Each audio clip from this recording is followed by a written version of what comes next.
ಕಳೆದ 4 ತಿಂಗಳಲ್ಲಿ ನಮ್ಮ ಹುಮ್ನಾಬಾದ್ ಉಪವಿಭಾಗದಲ್ಲಿ ನಡೆದಿರುವಂತಹ ಕೆಲವು ಕಳ್ಳತನ ಕೇಸುಗಳಲ್ಲಿ 20 ಅಪರಾಧಿಗಳನ್ನು ನಮ್ಮ ಹುಮ್ನಾಬಾದ್ ಸಬ್ ಡಿವಿಷನ್ ಪೊಲೀಸರು ಭೇದಿಸಿ ಸುಮಾರು 36,05,300 ರೂಪಾಯಿ ಸ್ವತ್ತನ್ನು ಜಪ್ತಿ ಮಾಡಿದ್ದಾರೆ.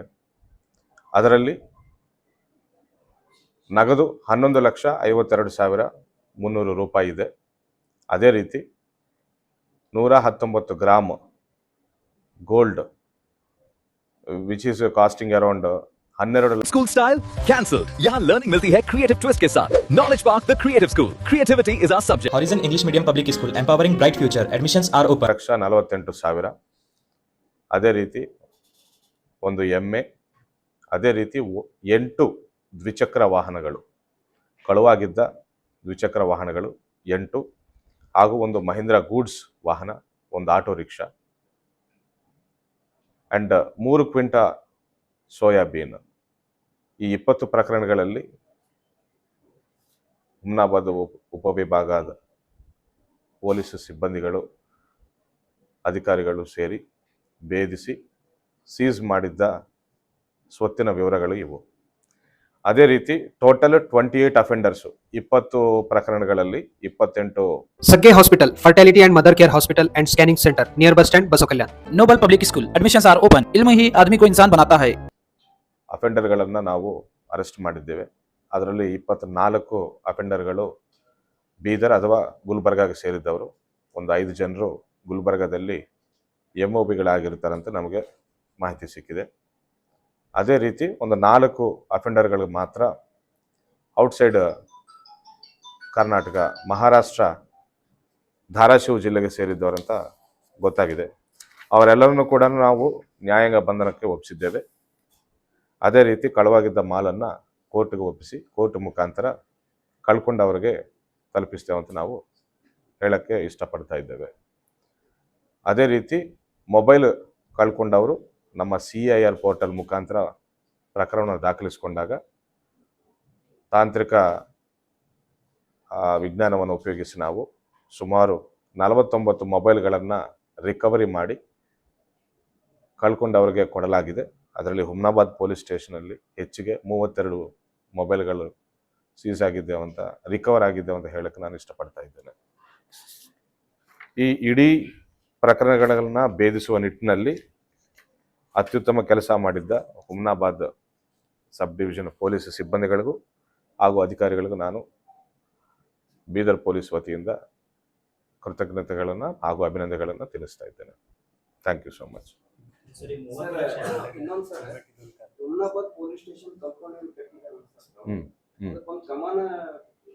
ಮಾಡೋಣ ಮಾಡೋಣ ಮಾಡೋಣ. ಇನ್ನೊಂದು ಸರ್, ಹುಮ್ನಾಬಾದ್ ಪಟ್ಟಣದ ಈ ಶಿವನಗರ ಹೌಸಿಂಗ್ ಬೋರ್ಡ್ ಏರಿಯಾದಾಗ ಸರ್ ರಾತ್ರಿ ಏನಪ್ಪಾ ಅಂದ್ರೆ ಪೆಟ್ರೋಲ್ ಕಳ್ಳದ ಹೊಳೆ ಬಹಳ ಜಾಸ್ತಿ. ಓಕೆ, ಅದು ಖಂಡಿತ ಮಾಹಿತಿ ತೆಗೆದು ನಿಯಂತ್ರಣೆ ಮಾಡೋಣ ಅದನ್ನು.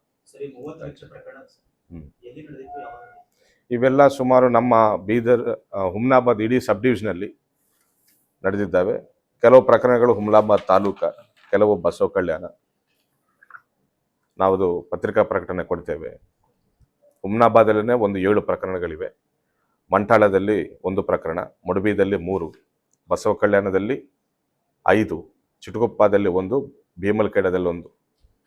ಇದಲ್ಲದೆ ಒಂದು ನಮ್ಮ ಬೀದರ್ ಸಬ್ ಡಿವಿಷನ್ಗೆ ಸೇರಿದ್ದ ಗಾಂಧಿಗಂಜ್ ಪ್ರಕರಣ ಕೂಡ ಒಂದು ಇಲ್ಲಿ ಪೊಲೀಸರನ್ನೇ ಭೇದಿಸಿದ್ದಾರೆ. ಅದೇ ರೀತಿ ಯಾದಗಿರಿ ನಗರ ಪೊಲೀಸ್ ಸ್ಟೇಷನ್ಗೆ ಸಂಬಂಧಪಟ್ಟ ಒಂದು ಪ್ರಕರಣ ಕೂಡ ನಮ್ಮ ಪೊಲೀಸರೇ ಭೇದಿಸಿದ್ದಾರೆ ಅಂತ ಹೇಳಕ್ಕೆ ಇಷ್ಟಪಡ್ತೇವೆ. Thank you.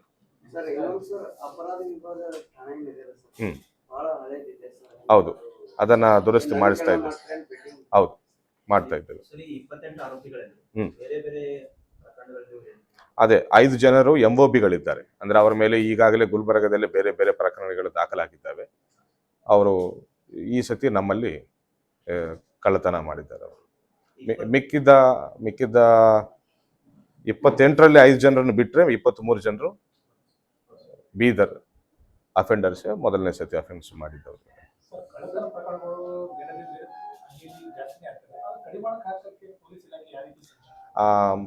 ನಿನ್ನೆನೆ ನಾವು ಸುಮಾರು ಒಂದು 5-6 ತಿಂಗಳಿಂದ ನಾವು ಬೇಡಿಕೆ ಇಟ್ಟಿದ್ದೇವೆ ಲೋಕಲ್ ಶಾಸಕರಿಗೆ. ನಿನ್ನೆ KKRDB ಬಡ್ಜೆಟ್ಟಿಂದ ನಮ್ಮ ಬೀದರ್ ಸಿಟಿಗೆ ಹುಮ್ನಾಬಾದ್ ಸಿಟಿಗೆ AA ಕ್ಯಾಮೆರಾಗಳು ಅಳವಡಿಸೋದಕ್ಕೆ ಬಡ್ಜೆಟ್ ರಿಲೀಸ್ ಆಗಿದೆ. ನಿನ್ನೆ ಎಕ್ಸಾಕ್ಟ್ಲಿ ನಿನ್ನೆ ಅಪ್ರೂವ್ ಆಗಿದೆ. ಅದಕ್ಕೆ ನಾವು ಪೊಲೀಸ್ ವತಿಯಿಂದ ಬಹಳ ಹರ್ಷವನ್ನು ವ್ಯಕ್ತಪಡಿಸ್ತಾ ಇದ್ದೇವೆ. ಯಾವ ರೀತಿ ಬೀದರ್ ಸಿಟಿಯಲ್ಲಿ ನಾವು AA ಕ್ಯಾಮೆರಾಗಳನ್ನು ಅಳವಡಿಸಿ ಕಳ್ಳತನ, ದರೋಡೆಗಳು, ಪಿಕ್ ಪಾಕೆಟಿಂಗು, ಫೋನ್ ಲಿಫ್ಟಿಂಗು, ಬೈಕ್ ಲಿಫ್ಟಿಂಗನ್ನು ನಿಯಂತ್ರಣಕ್ಕೆ ತಂದಿದ್ದೇವೋ ಅದೇ ರೀತಿ ಅದೇ ಟೆಕ್ನಾಲಜಿಯನ್ನು ನಾವು ಹುಮ್ನಾಬಾದ್ ಸಿಟಿಯಲ್ಲಿ ಕೂಡ ಅತಿ ಶೀಘ್ರದಲ್ಲೇ ಬಿಡುಗಡೆ ಆಗಿದ್ದ ಬಜೆಟ್ನಲ್ಲಿ ನಾವು ಅಳವಡಿಸಿ ಹುಮ್ನಾಬಾದ್ ಕೂಡ ಕಂಪ್ಲೀಟ್ಲಿ ಅಪರಾಧ ವಿಮುಕ್ತ ಮಾಡೋಕ್ಕೆ ನಾವು 100% ಪ್ರಯತ್ನ ಮಾಡ್ತೇವೆ. ಅದರ ರಿಸಲ್ಟನ್ನು ನೀವೇನೋದು 4 ತಿಂಗಳಲ್ಲಿ ನೋಡ್ಬೋದಂತ ನಾನು ಪ್ರಾಮಿಸ್ ಮಾಡ್ತಾ ಇದ್ದೇನೆ. We will install 99 lakhs. Sir, outside ಎಲ್ಲರಲ್ಲಿ ಆಡೋರಲ್ಲಿ ಕೆಲವರು ಕಳ್ಳತನ ಪ್ರಕರಣ ಆಗಿದ್ದು, ಆ ಮನೆಗಳಲ್ಲಿ ಸಿಸಿ ಕ್ಯಾಮೆರಾ ಇದ್ರೂ ಕೂಡ ಡಿಟೆಕ್ಟ್ ಆಗಿದ್ದ ಪ್ರಕರಣಗಳು ಯಾಕೆ ಡಿಟೆಕ್ಟ್ ಆಗಿಲ್ಲ? ಇದರಲ್ಲಿ ಅಂಥ ಪ್ರಕರಣಗಳು ಕೂಡ ಇವೆ. ಅಂಥ ಪ್ರಕರಣಗಳು ಇನ್ನೂ ಏನು ಇಲ್ಲಿವರೆಗೂ ಡಿಟೆಕ್ಟ್ ಆಗದೇ ಇದ್ದಾವೋ ಅವುಗಳನ್ನು ಕೂಡ ರಿವ್ಯೂ ಮಾಡಿ ಅತಿ ಶೀಘ್ರದಲ್ಲೇ ಖಂಡಿತ ನಾವು ಅವುಗಳನ್ನು ಸಾಲ್ವ್ ಮಾಡ್ತೇವೆ ಅಂತ ಹೇಳ್ತಾ ಇದ್ದೇನೆ. ಯಾಕಂದ್ರೆ ಸಿಸಿ ಹಾಕ ಐ ಅಂಡರ್ಸ್ಟ್ಯಾಂಡ್. ಸರ್, ಈಗ ಹುಮ್ನಾಬಾದ್ ನಗರಸಭೆ ಅಂತ ಘೋಷಣೆ ಮಾಡಿದೆ. ಸುಮಾರು ವರ್ಷದ ಬೇಡಿಕೆ ಇದೆ ಇಲ್ಲಿ ಟೌನ್ ಪೊಲೀಸ್ ಸ್ಟೇಷನ್. ಎಲ್ಲ ತಾಲೂಕಲ್ಲಿ ಪೊಲೀಸ್ ಸ್ಟೇಷನ್ ಆಗಿದೆ, ಸಿಟಿ ಪೊಲೀಸ್ ಸ್ಟೇಷನ್. ನಮ್ಮ ಹುಮ್ನಾಬಾದಲ್ಲಿ ಭಾಳ ಬೇಡಿಕೆ ಇದೆ. ತಾವು ಸರ್ಕಾರ ಪ್ರಸ್ತಾವ ಶೋರ್. ಇವತ್ತು ಕಾರ್ಯಕ್ರಮದಲ್ಲಿ ಅದೇ ರೀತಿ ಒಂದು 400 ಹೆಲ್ಮೆಟ್ಗಳು ನಾವು ವಿತರಣೆ ಮಾಡ್ತಾ ಇದ್ದೇವೆ. ಅದನ್ನು ಕೊಟ್ಟ ದಾತರಿಗೆಲ್ಲರೂ ಕೂಡ ಬೀದರ್ ಜಿಲ್ಲೆ ಪೊಲೀಸ್ ವತಿಯಿಂದ ನಾನು ನನ್ನ ಕೃತಜ್ಞತೆಗಳನ್ನು ಸಲ್ಲಿಸ್ತಾ ಇದ್ದೇನೆ. ವಿತರಣೆ ಮಾಡುವ ಮುಖ್ಯ ಉದ್ದೇಶ ಏನಂದರೆ ಒಂದು ಅವೇರ್ನೆಸ್ ಮೂಡಿಸಬೇಕು. ಪ್ರತಿಯೊಬ್ಬರು ಕೂಡ ಟ್ರಾಫಿಕ್ ರೂಲ್ಸನ್ನು ಫಾಲೋ ಮಾಡಬೇಕಂತ ವಿನಂತಿಸ್ಕೊಳ್ತಾ ಇದ್ದೇವೆ. ಬಿಕಾಸ್ ಹೆಲ್ಮೆಟ್ ಹಾಕಲಾರದೆ ಪ್ರಯಾಣ ಮಾಡಿ ನಮ್ಮ ಎಡವಟ್ಟಿನಿಂದ ಒಂದು ಜೀವ ಹೋದ್ರೂ ಸಹ ಇಡೀ ಕುಟುಂಬ ಎಫೆಕ್ಟ್ ಆಗ್ತದೆ ಅಂತ ನಾನು ವಿನಂತಿಸ್ಕೊಳ್ತಾ ಇದ್ದೇನೆ. ಸೊ ನಮಗೆ ಸಹಕರಿಸಿ ಯಾರು ಟ್ರಾಫಿಕ್ ರೂಲ್ಸನ್ನು ಫಾಲೋ ಮಾಡ್ತಾರೋ, ಕರೆಕ್ಟಾಗಿ ಹೆಲ್ಮೆಟ್ ಹಾಕ್ಕೊಂಡು ಓಡಾಡ್ತಾರೋ ಅವರನ್ನು ನಾವು ಮುಟ್ಟುವುದಿಲ್ಲ, ಅವ್ರನ್ನ ನಾವು ತಡೆಯುವುದಿಲ್ಲ. ಯಾರು ಕೇವಲ ಈ ಟ್ರಾಫಿಕ್ ರೂಲ್ಸನ್ನು ಉಲ್ಲಂಘನೆ ಮಾಡ್ತಾರೋ ಅವ್ರನ್ನ ಮಾತ್ರ ನಾವು ತಡೆದು ಫೈನ್ ಮಾಡಬೇಕಾಗ್ತದೆ. ಸೊ ನೀವು ಕಾನೂನನ್ನು ಗೌರವಿಸಿ, ಕಾನೂನನ್ನು ಪಾಲಿಸಿ, ನಾವು ನಿಮ್ಮನ್ನು ಮುಟ್ಟುವುದಿಲ್ಲ ಅಂತ ನಾನು ಹೇಳ್ತಾ ಇದ್ದೇನೆ. ಸರ್, ಈಗ ಹೆಲ್ಮೆಟ್ ಹೇಳ್ತಾ ಇದ್ರಿ, ಈ ಬೇಸಿಗೆ ಇದೆ, ಸಾಕಷ್ಟು ಬಿಸಿಲು ಇದೆ, ಹೆಲ್ಮೆಟ್ ಹಾಕೊಂಡ್ರೆ ಸ್ಟಿಲ್ ರೂಲ್ ಈಸ್ ರೂಲ್. ಅದಕ್ಕಿಂತ ಪ್ರಾಣ ಇಂಪಾರ್ಟೆಂಟ್ ಅಲ್ವಾ? ಈಗ ಗುಲ್ಬರ್ಗ ಅದು ಎಲ್ಲ ಕಡೆ ಹೀಟ್ ಇದೆ, ಅದರಿಂದ ಸ್ವಲ್ಪ ಅಸೌಕರ್ಯ, ಅನಾನುಕೂಲತೆ ಆಗಬಹುದೇನೋ, ಬಟ್ ಪ್ರಾಣ ಅದಕ್ಕಿಂತ ವ್ಯಾಲ್ಯೂಬಲ್ ಅಲ್ವಾ? Sir, last one please. ಈಗ ಅನಧಿಕೃತವಾಗಿ ಪ್ರೆಸ್ ಅಂತ ಬರ್ಕೊಂಡು ಇರೋದ್ರ ಮೇಲೆ ಕ್ರಮ ತಗೋತೀರಿ ಅಂತ ಹೇಳಿ ಇದುವರೆಗೆ ಬಹುತೇಕ ಇಂಪ್ಲಿಮೆಂಟ್ ಆಗಿದೆ. ನಾವು ಈಗಾಗಲೇ ಅವ್ರನ್ನೆಲ್ಲೂ ಪತ್ತೆ ಮಾಡಿದ್ದೇವೆ, ನೋಟಿಸ್ ಕೊಡ್ತೇವೆ ಅಂತ ಹೇಳಿದ್ದೇವೆ. ಕೆಲವು important events, for example April 14 ಒಂದು ಇಡೀ ಜಿಲ್ಲಾದ್ಯಂತ ಒಂದು ದೊಡ್ಡ ಘಟನೆ, ಒಂದು ದೊಡ್ಡ ಹಬ್ಬವನ್ನು ಆಚರಣೆ ಮಾಡಲಾಯಿತು.